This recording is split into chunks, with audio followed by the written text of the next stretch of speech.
6. Setting forth the great vows. Dharmakara addressed the Buddha, I hope that the Blessed One of great benevolence may lend his ear, were I to realize supreme Bodhi.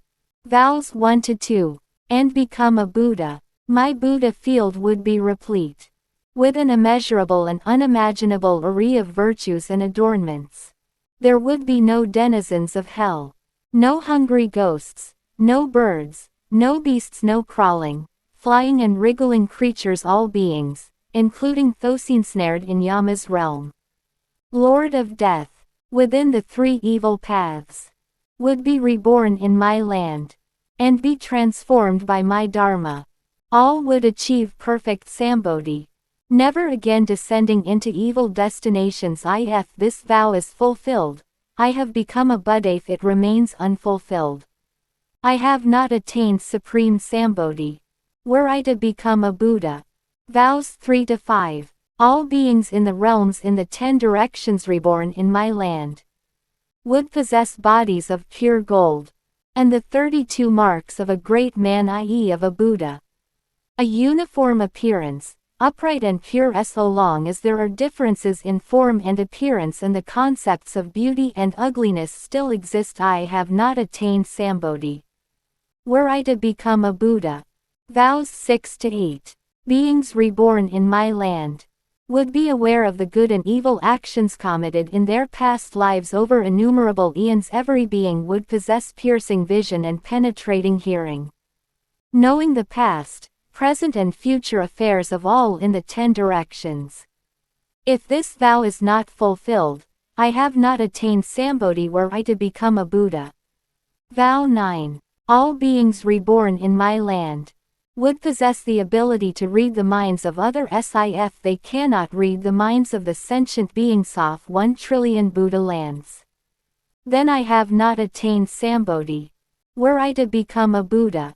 Vows 10-11. All beings reborn in my land would have mastery of supernatural powers and every perfection. See 6 perfections above. If in the duration of a single thought they cannot travel far and wide throughout 1 trillion Buddha fields making offerings to all Buddhas, then I have not attained Sambodhi. Were I to become a Buddha.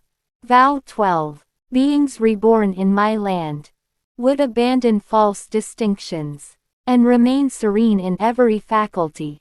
If they are not guaranteed to achieve complete Sambodhi and realize great nirvana, the nirvana of a Buddha, then I have not attained Sambodhi. Were I to become a Buddha. Vows 13-14. My infinite light would shine upon all in the 10 directions, and surpass the light of all Buddhas 1 trillionfold times brighter than suns and moons. If sentient beings were to see my light, and its rays were to touch their bodies, each without exception would experience peace and happiness and develop a heart of loving kindness with a desire to do good and be reborn in my land. If this is not so, I have not attained Sambodhi. Were I to become a Buddha. Vows 15-16. Life would be everlasting. My land would possess a countless number of Sravakas and beings heavenly and human, all with infinite lifespans. Were the sentient beings of the Trichiliocosm, a universe of Aneto, all become Pratyeka Buddhas. Billion world systems. Yet within 100,000 eons their number could be measured. Then I have not attained Sambodhi. Were I to become a Buddha. Vow 17. Yet infinite Buddhas of infinite realms in the 10 directions do not extol my name nor praise the qualities of my land. Then I have not attained Sambodhi. Were I to become a Buddha. Vow 18. The sentient beings in the 10 directions who hear my name would develop utmost sincerity and resolute faith. Their virtuous roots would be fixed, holy Uponan, directed toward the desire to be reborn in my land. If even those who have practiced Buddha mindfulness as few as 10 times were not reborn, then I have not attained Sambodhi. The 5 great misdeeds. This does not apply to those 1-3. Killing mother, father, Arhat who commit the 5 great misdeeds. 4. Spilling a Buddha's blood. or slander the true Dharma. 5. Creating disorder in the Sangha. The Buddhist community. Were I to become a Buddha. Vows 19-20. Beings in the 10 directions who hear my name would develop the aspiration to attain bodhidharma, would cultivate spiritual virtues and practice the 6 perfections. Resolute and unwavering, they would unceasingly direct their virtuous roots toward the desire to be reborn in my land. Day and night they would fix their minds upon me. When they reach the end of their lives, I shall appear alongside an assembly of bodhisattvas to receive them. Within the span of a split second they shall be reborn in my land as never retrogressing bodhisattvas. If this vow is not fulfilled, I have not attained Sambodhi were I to become a Buddha. Vow 21. Beings in the 10 directions who hear my name would fasten their minds upon my land and develop the aspiration to attain bodhi. Resolute and unwavering, they would plant virtuous roots and fix their minds upon and direct themselves toward the desire to be reborn in Sukhavati, the Pure Land, and all without exception would succeed lit ultimate bliss.